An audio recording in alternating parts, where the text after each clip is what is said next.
Hello and welcome to this video, and on this video I'm going to be dressed as a cowboy while sitting in front of the top 10 tracks on Spotify in the United Kingdom. Yes, this is going to be a British version of what Rick Beato does when he reacts to the top 10 in America. We're going to be now reacting to the top 10 in Britain, which I think isn't that different.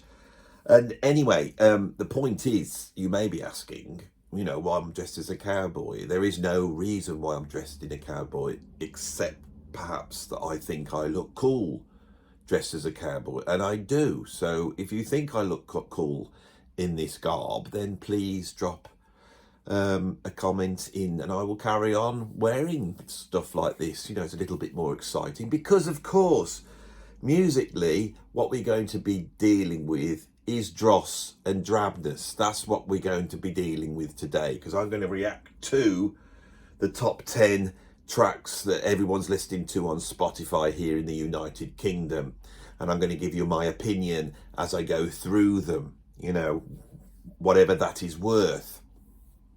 Shall we start? So the first track we got at number 10 is a track called All Red. It's by this chap here, All Red, by a guy called, here he is, you might not be able to see him, he's right there, little. He's called Playboy Carty. He's not spelt Playboy right, he's spelt the boy B-O-I, so he's put a little spin on it. He's an Atlanta rapper, and he is famous for making repetitive and catchy flow, like his contemporaries Lil Uzi Vert and Young Thug. He's got, like, I don't know if he's got a birthmark on his face or a face tattoo, but he's got that, and then he's got like the Playboy bunny, but it's upside down, so it looks like that. It's all very a street hip hop thing going on. He's got his hat on. Yes, shall we have a listen to it now? As we start on this top 10, I don't really listen to much popular music anymore because I'm too old. I used to make pop music when I was younger, but my sensibilities might be rooted in popular music back 20 years or so. But what I'm expecting to get today is we might get a couple of rap tracks, and they will be in a sort of droning minor with a touch of a Phrygian sound. Now, if you want to know what that is, a Phrygian sound is when you got the minor. That's your minor, and then you add the minor second in. 1 minor second. This is what Rick Beato does, but he has his guitar with it. But that's what I'm predicting we're going to get on a lot of the hip-hoppy, rappy stuff, is that minor second sound. And what we're going to get on the songs is possibly 4 chords. Everything's going to be written around 4 chords, and those chords could well be the first chord, the 5th chord, the 6th chord, and the 4th chord in various different orders, supplying no actual surprise to the listener. It will sound like a hackneyed, standard, run-of-the-mill cliched sound, which for my ears I don't find exciting at all. But we might be surprised, and I'll point out anything that I think is slightly surprising. But the point is, I don't come to this without any expectations or prejudice. Of course, I've got a prejudice against this music, and I'm ready. I'm here not wanting to like it. Okay, so let's just kick off with this one, shall we? See what we get.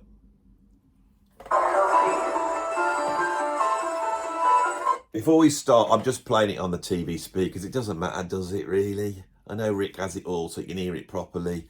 I'm not gonna. I could do that afterwards. I could get all the tracks and download them and sync them up with this, but is it really worth it? Really? Is it really worth it? Really? It's not, is it? Are you happy? You okay with this, aren't you? Andy's low budget production. Right, let's have a go.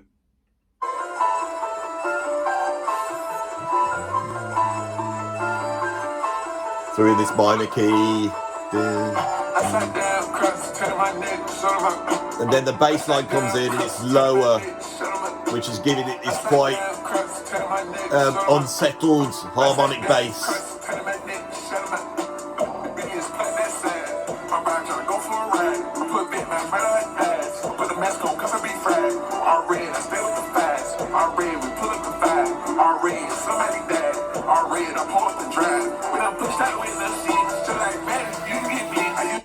This is just awful.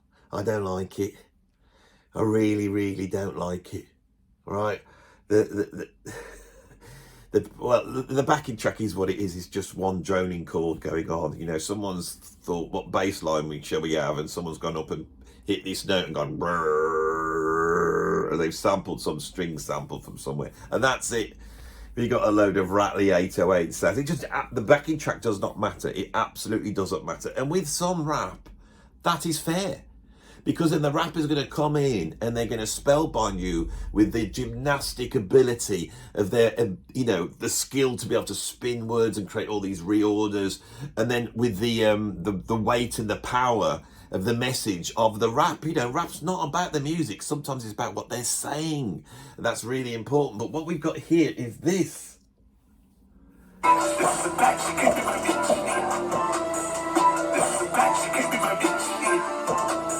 It's just saying the same thing over and over again. You know, I got a scratch, give me an itch. I got a scratch, give me an itch. I got a scratch, give me an itch.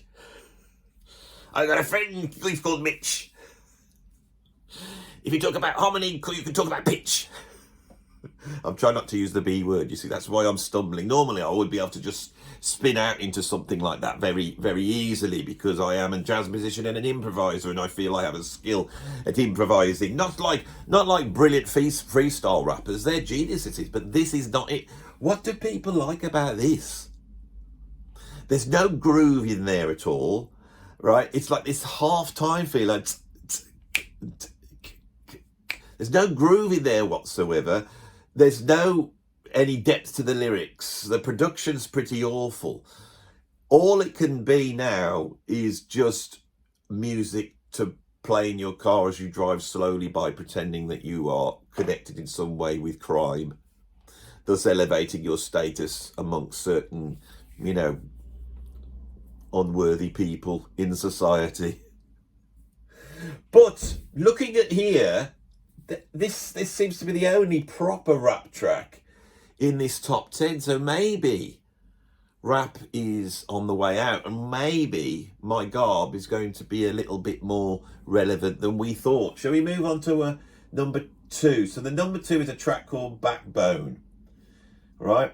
And it's by Chase and Status, which I know are a sort of contemporary drum and bass act. I have actually heard of them. I hadn't heard of this Playboy Carti, but I've heard of Chase and Status, and I've also heard of Stormy. And I know Stormy is a good rapper, is in a different league to what we just had there. So this should be a little bit better, I hope. Shall we put it on and see what Stormy and Chase and Status have been up to?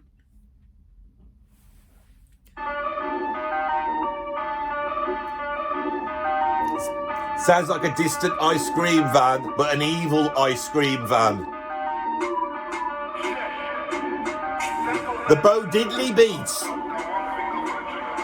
See, there's certain things in rap and hip hop and soul and R&B, which I feel that these forms have moved too far away from. There's a certain relationship to, you know, black American 20th century music. And one of those is the Bo Diddley beat, which goes...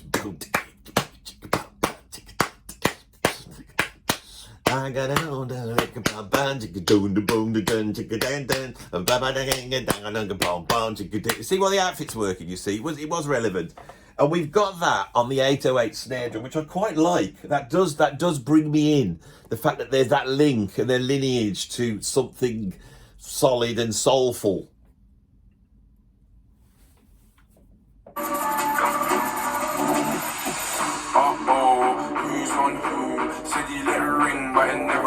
My mind's fucked, my head's gone too. Smokes with a man and rubber jokes on you.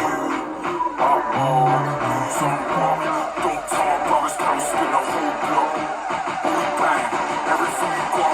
Tell them little pussies that will take the whole lot. You ain't got no backbone. I quite like that. It rocks, it kicks, it's got Stormzy's rapping is a lot more opulent, and he weaves and ducks and dives, and he sounds like he's got an attitude, and he sounds like he's exciting, and he sounds like he's dangerous. There's all that in there, and he knows how to, you know, bring the hooks in. He knows to do that drop, and then he goes bang, you ain't got no backbone. This is the stuff that popular music is made of. This is stuff that's great. Nice cool bass line, and I like the way that that bass line's going. That's a hooky sound, you know. It's got that sort of frothy sound. I could listen to this if I was driving along in the car and this came on.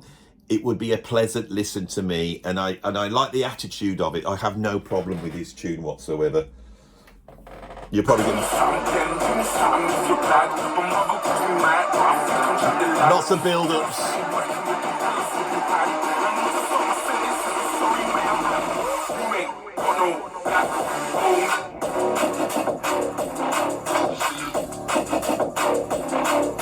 This grooves. If something grooves, I like it. That's cool. That is a cool hook.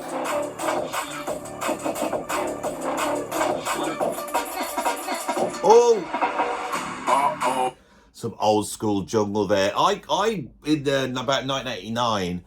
I went nuts over jungle. I think jungle was an incredible music form, and it started to then pull in areas from jazz and prog, and then before you knew it, you've got people like Ronnie Sides and Goldie making these, like, it's almost like prog jungle epics. And this is where this is coming from. This is British black music, and there's some incredible stuff in there. There's incredible history in there, and Stormzy is on the back end of a tradition that runs through to people like the Streets, and then runs back, you know, to the garage of the late 90s, you know, people like Artful Dodger and Morfire Crew, and then we go back to all that stuff that was frothing around in our rave scene. And this has that. It has that lineage. It has that modernity. I like Stormzy. I got to be honest. I've got he really embraces some of the best aspects of British black popular music culture, and also he is, for me, embodies the English aesthetic as well. I like him. Jason Status, they're pretty good. They know what they do. Right, the next one up is Linkin Park, who I thought was I thought they packed it in when Chester Bennington committed suicide back in 2017, was it? It's a long time ago now. But I think they got back together, and I've got a vague idea that they've got now a female singer, and they've got this album coming out, and I think this might be the first single off it, and it's got the great title of The Emptiness Machine. So let's have a listen to this. Now, I'm going to say, I like rock music, but I don't like Linkin Park. And the thing with Linkin Park is that for them, they represent that sort of whingy, upper middle class sort of, you know, I want to be a rock and roll rebel teenager because I hate my life, because I have to sit here in my bedroom or go and sit in my mum and dad's jacuzzi, and it's all terrible, you know. And Linkin Park really represent that for me. I know people love them. They never have any decent riffs. They don't rock particularly. It's much more rooted in a sort of whingy indie style. So let's see if they've moved on from what they used to do, which I didn't like in the first place. The same key as the tune before. Your blades are sharpened with precision. That doesn't sound like a girl. Flashing your favorite point of view. I mean, that sounds like the old bloke. I know you're waiting in the distance. Distant piano chords, distant drums. He's singing about distance. Just like you always do. Already pulling me in. Already under my skin. And I know exactly how this Drop. ends. No. Let you cut me open. There's the drop. Just to watch You just know it's coming, so predictable. Give up who I am for who you wanted me to be. Don't know why I'm hoping for what I won't receive. Falling for Nice double time feel coming in, didn't expect that. Now what have we got now? emptiness machine.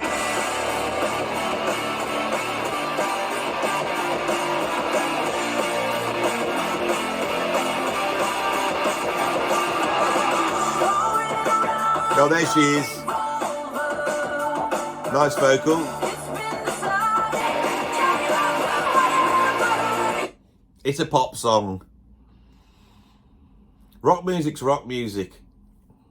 And pop music's pop music. And this is pop music dressed up as rock music for young people who really want to really listen to pop music, for whom proper rock music is too much for them.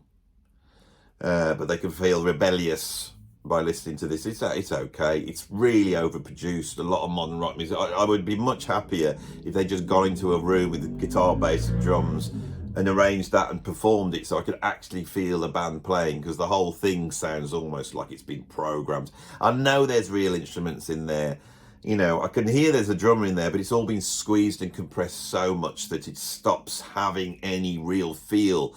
And so it's all right, you know, they're going to come back and people will like it. I mean, I don't know whether they need to grab that market that exists now. You know, obviously 20 years ago, they grabbed that teenage market. And as those people have grown up, have they stuck with the band? I suppose they have. So they're going to buy it. But they need to cross over and grab those young kids that, you know, those sort of young suburban white middle class kids that are fed up with their lives.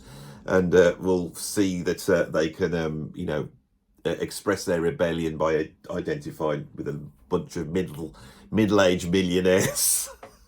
The whole thing's just stupid, isn't it? It's just stupid.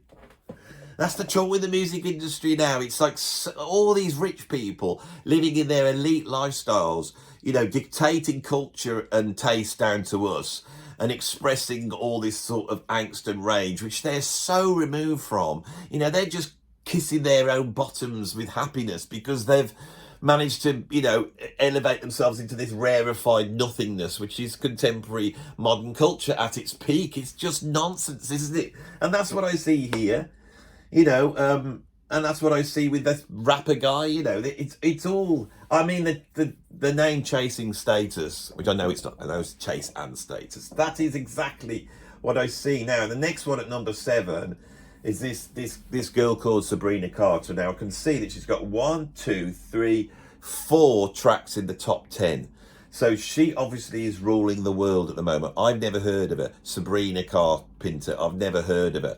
But I'm going to stake my cowboy hat that if you go and Google her now and go on Wikipedia, I promise she either has very rich parents or she has a family member or very close associate, which is already in the entertainment industry in some way, and she has come through that route.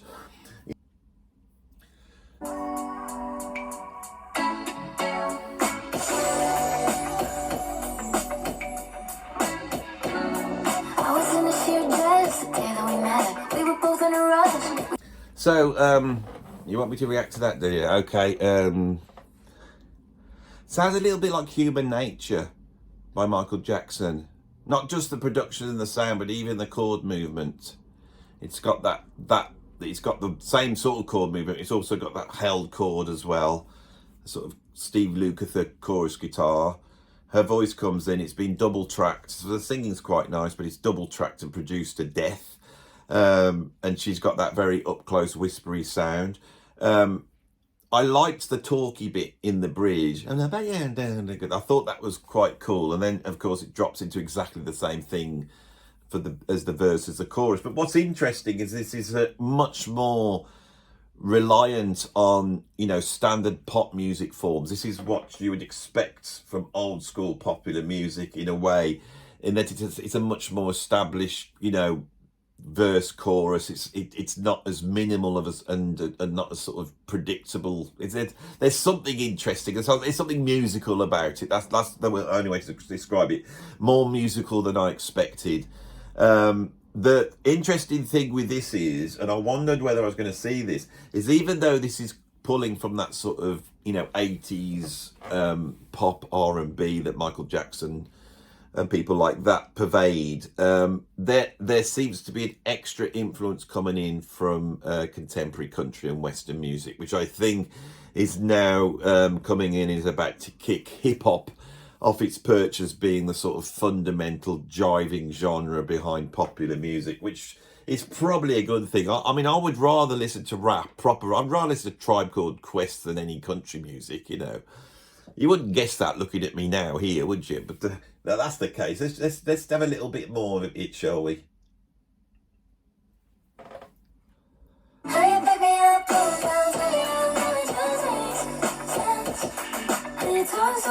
There she's sort of talking. There's a lot more than I expected in the vocal. One of the things that you have in popular music, if you're not going to change your chords from the verse to the chorus, then you need the vocal to step up. You know, so she goes, and then when it comes to the chorus, you get that lift of the vocal, and then when she comes into the second verse, she's speaking that, which makes you feel like, oh, we've moved on to somewhere, which is why this sounds a little bit more listenable, you know, as a nice pop song, rather than some of the sort of really, you know, turgid, repetitive stuff that's been going on more recently. So, you know, maybe, you know, popular music-wise, there is going to be a turn towards something that's at least a little bit more sophisticated than what we've been hearing before. Right, the next one up at number 6 is Die With A Smile, and it's by Lady Gaga and Bruno Mars. Now, of course, Bruno Mars, he's the fly in the ointment, isn't he, in popular music, because he doesn't do all this 808, you know, chippity hi-hat sound and, you know, 4 chords. Because he's into 70s stuff, and he does all these proper chords like major sevenths. He has all this style. He's like Stevie Wonder, and he's all cool and he's funky and he's all like that, isn't he, old Bruno? And he's teamed up with Lady Gaga. Now, Lady Gaga is a very, very talented lady. She's a talented Lady Gaga, and she's a fantastic singer. You know, anybody's heard her sing with jazz and the stuff she's done in films. She's a great actress. So Lady Gaga is a real talent. So we've got actually 2 talented people together, and let's see what they come up with this Die With A Smile.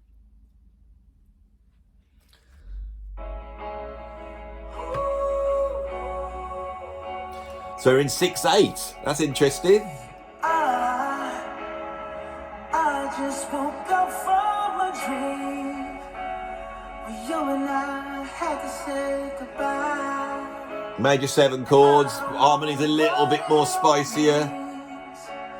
But since I survived, I realized wherever you go, that's where I follow. Taking the chords and just inverted them now to try and create some bridge, and all those vocals building up. Where are we going? Yeah, we're going there.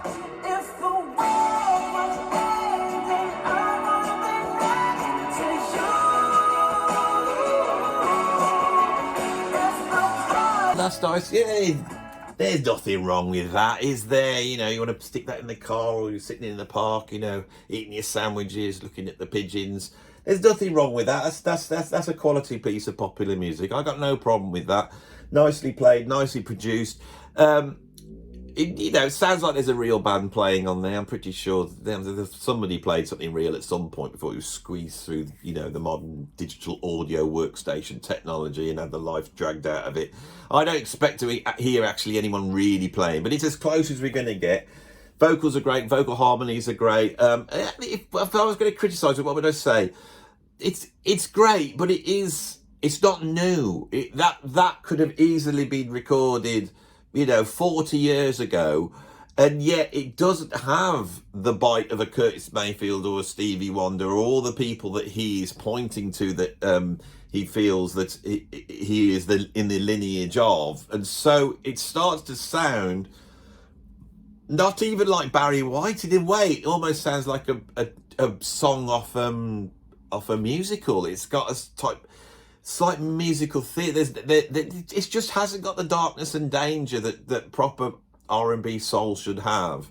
It's a little bit too cheesy and sweet, but I think, you know, in this postmodernist, postmodernist, metamodernist world, perhaps that is the thing I don't get, you know. He says, dressed up as a cowboy. Anyway, shall we move on? That's all right, wasn't it? Yeah. Here we have Sabrina Carter again. See what she's up to.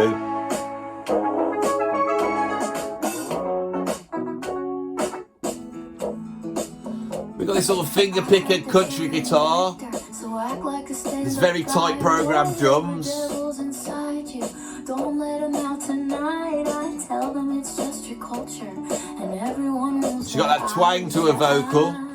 It's more of a country sound here in this. Please, please, please, don't prove I'm right. There's a little touch of a sort of early 80s new wave, a tiny touch of Maybe Talking Heads, is it in there? You know, a little bit of jerkiness and a little bit of that. Again, this isn't as bad as I thought. It's all right. I can listen to this. Please, please, don't break my I'm going to be honest. I like the other one that sounded like Human Nature a little bit more. It's all right, isn't it? It's all right. There's nothing offensive about it. It's popular music, isn't it?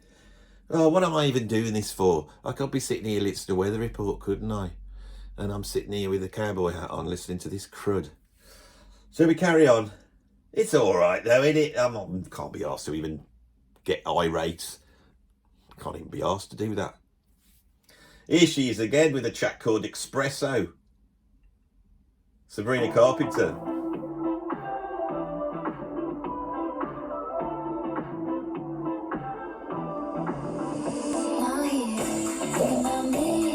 Now we're doing a sort of slowish disco, late 70s disco tune.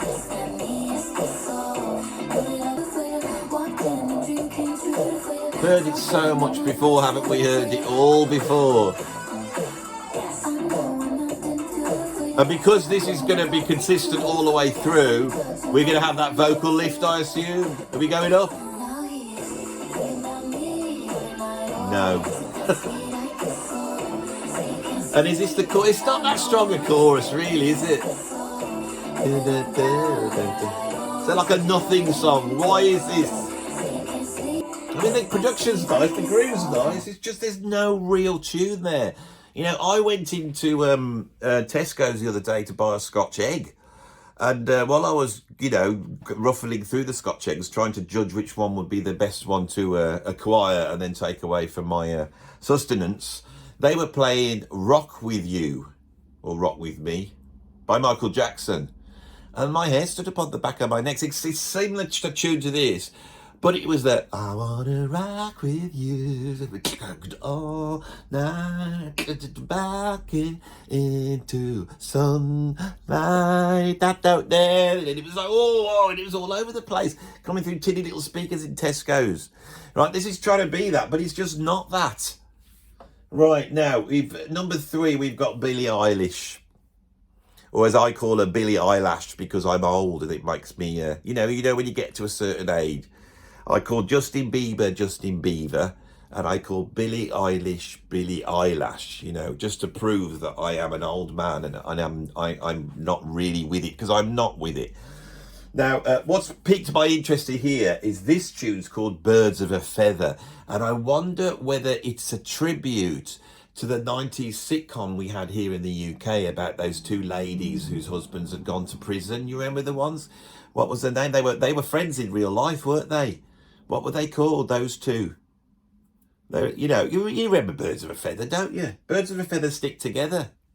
But I don't think Billie Eilish will be that aware of that TV sitcom. So the hope that it is a tribute to that, as I should not be holding on to, should I? Or really, I should just be, you know, realising that she's probably just purloined, you know, a catchphrase. Because that is a good way of creating a single, is to get a catchphrase, isn't it? You know, and just, you know, like you can lead a horse to water, you know.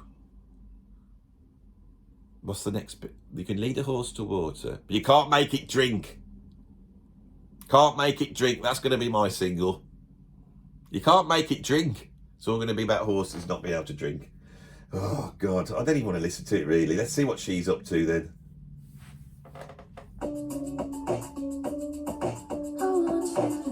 All this weak singing, it's whispering. Somebody play him Tina Turner. I am starting to get moany now. It's because I tried to be nice. I tried to be nice, and I tried to not, you know, that was my plan here. But it is starting to get. I'm going to put this more on the back of my head now.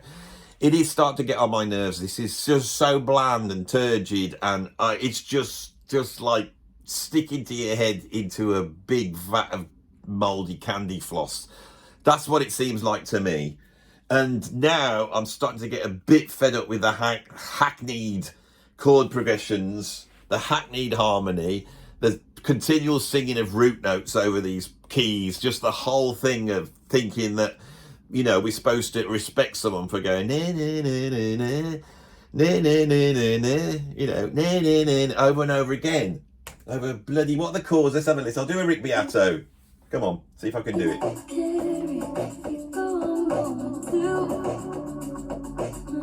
That's a 1 chord, I think. Down to the minor 4. I think that's so minor 6, then down to the 4. And that's the 5, is it? I can't do a Rick. 1, 6, 6, 6, 5, 4, 4. No, that's not a 4. That could be a 2. 2, 5. Yeah, so I think it's a 1. A 1, 6, 2, 5 is it? Standard jazz chord progression, really. All the way through.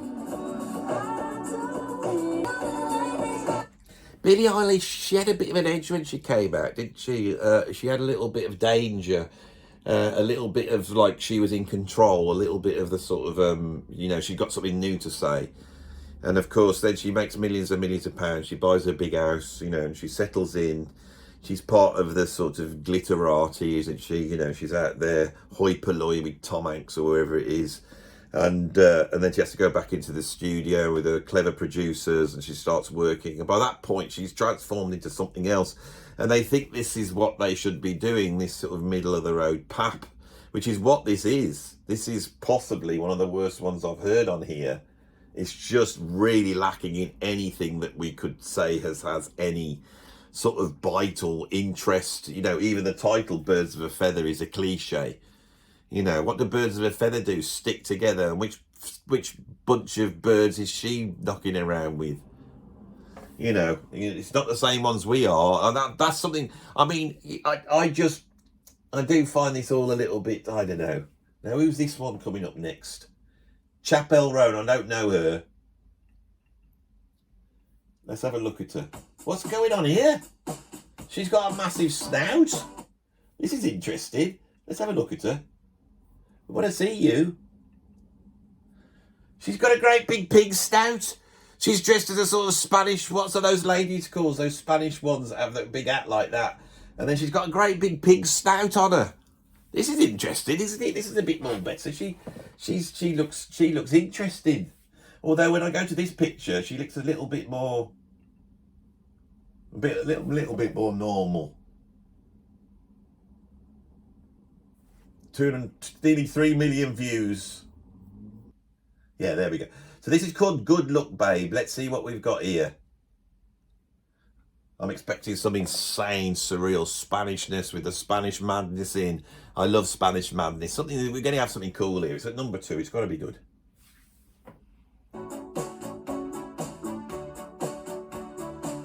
Is this an advert? It's fine, it's cool. You can say that we ain't nothing, but you know the truth. And guess I Same chord progression to the tune before. 5, 1, down to 6, then a 4. No, that's different. Oh! They've extended that chord out to create a bridge. Back to the same chord progression. She's moved her voice. It's a bunch of cliches. Right. Her in the pig snout is not... This tune is not deserving of the pig snout. I was expecting something good here. This is at number 2.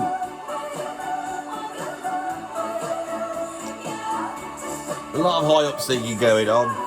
I'm gonna get into. Should we just do the number 1? It's not even. This is Sabrina Carter again. It's not a real surprise. We've heard like 15 songs by her. What's she doing? Oh, I leave quite an impression. 5 feet to pieces. Oh, this is where you have to try and access my middle-aged brain. There was a Swedish band.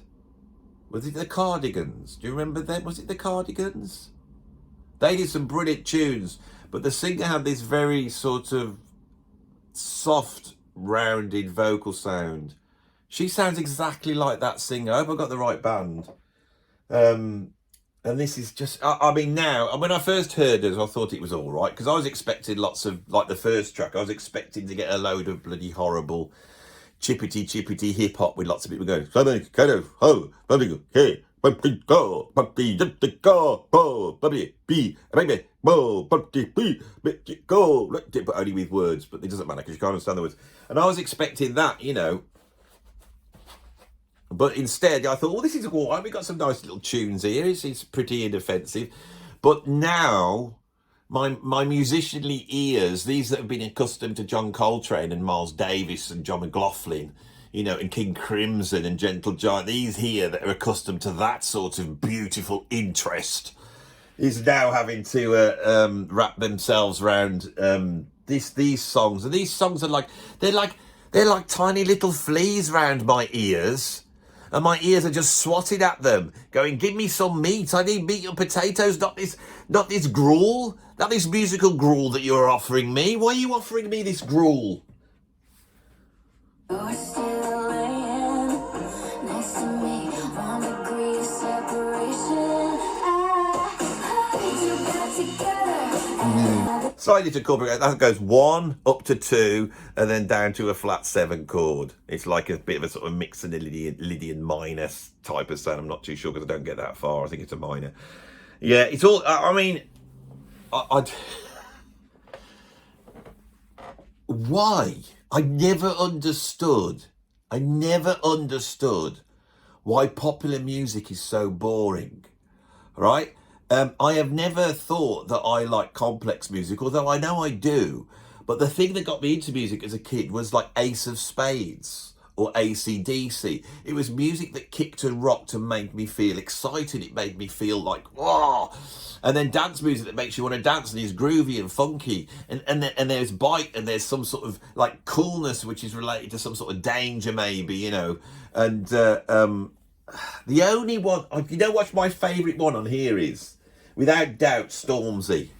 That was without doubt a cool, kicking pop song, and it just makes you feel. I mean, I'm an old bloke, you know, and you know, I don't need to feel like all rebellious and you know, wild-eyed loner on the road to hell. I don't need to feel like that anymore.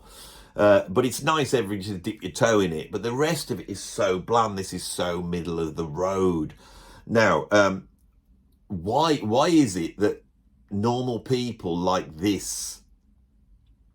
It's too big a question for me to answer on this. I'm in 3/4 of an hour here already. Although I'm going to edit this down because I'm going to edit all the bits where I'm just listening to the music out, in the hope that I can sort of squeeze this through without getting blocked. So because this could easily get blocked, you see, and then I'll have to do tons of editing to see what track I've got to take out, you know, and maybe put. I don't know. Like, stop talking to them about how you're going to do it. Just talk to them. People who listen to stuff on phones, you know, they get little bite-sized chunks of stuff. These things are getting placed on different, like, TikTok videos and stuff like that. The music has a different role nowadays. People are reacting to the choruses, which is why you have a lot of no drums in the verses, no nothing going on in the verses, because you know on the TikTok videos it's just going and people are just going to be dancing that few seconds of chorus. But fundamentally, I really do think that the insidious part of this that no one's going to say, and I'm assuming Rick Beato's not going to say it when he reacts to it, is the fact that what we're hearing here is popular music made by the machine that controls everything, the media machine, which is linked into the machine of the elites, right? And the people that come through are allowed in. We still have the semblance, I think, with the rap guys, that they are actually coming from up underneath. But they've been decapitated. You know, the power of rap has been nullified by the industry, just turning it into some sort of freaky minstrel show where they just jump around, you know, doing all the horrendous things that we associate racistly with Black American culture. And it's not a true representation of the spirituality and intelligence and soulfulness of real Black American culture. I don't hear it there anymore. Maybe I'm old and maybe I'm being a racist saying that, but I don't hear it in this rap. It seems like it seems like the minstrel show that's been, you know, that's what I hear there. I don't hear that so much with Stormzy because the UK rap scene has gone through a different set of evolutions that I was slightly involved with in the 2000s, and I do sort of get that, which is maybe why I've got a way in there. The rest of it is just middle of the road pap. Every single one here is middle of the road pap. It's safe and it's nice and it's making people money. And these people are a part of the elite and they can swan around going, oh, I'm at number 4 in the charts. Spotify go, why are you saying, you know, and all that type of stuff. And the whole system seems rigged for them. They don't say anything that means anything. There's no danger there. It just pumps out the same old cliches, you know, and the pop audience lap it up because it is being pumped out and lapped up. There is no danger. The danger that was created within the realm of rock and roll, the danger that was pulled from the blues and then injected into rock and roll that becomes rock music and then splits off into reggae and splits off into funk and soul and then becomes like, you know, heavy metal, death metal, punk, you know, all that stuff that where the people in control were the bands, you know, and that thing that was created in the 1960s with people like, hang on, let's just pull this up, it's like staring at me. You know, people like this where the record companies did not understand what the hell was going on and just signed them and let them put them out the albums anyway. You know, where someone could ask a question like, who are the brain police? You know, who are the brain police? When we look at this here, who are the brain police? Who's controlling this lot? No one is rattling the cages of anybody, and you shouldn't expect it to happen whatsoever. That's what destroys this. It's not the computers. It's not all that. It's to do with the control of the narrative, and there is nothing truly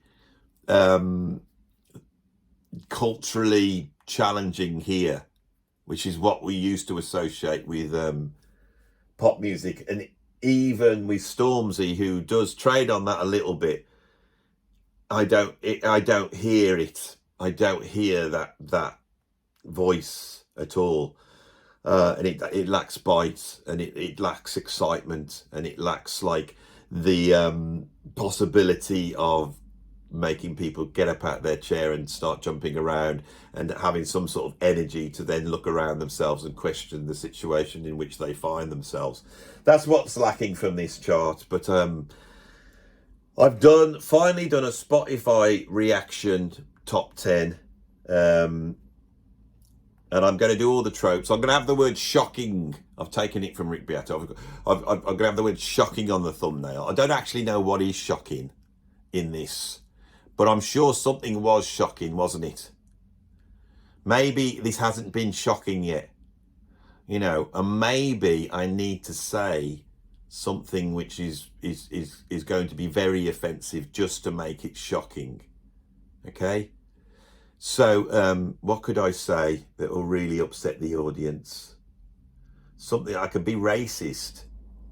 Racism is enough. What else shall I have a go at?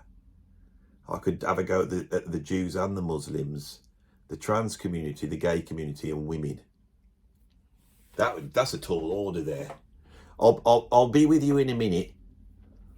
Let's think.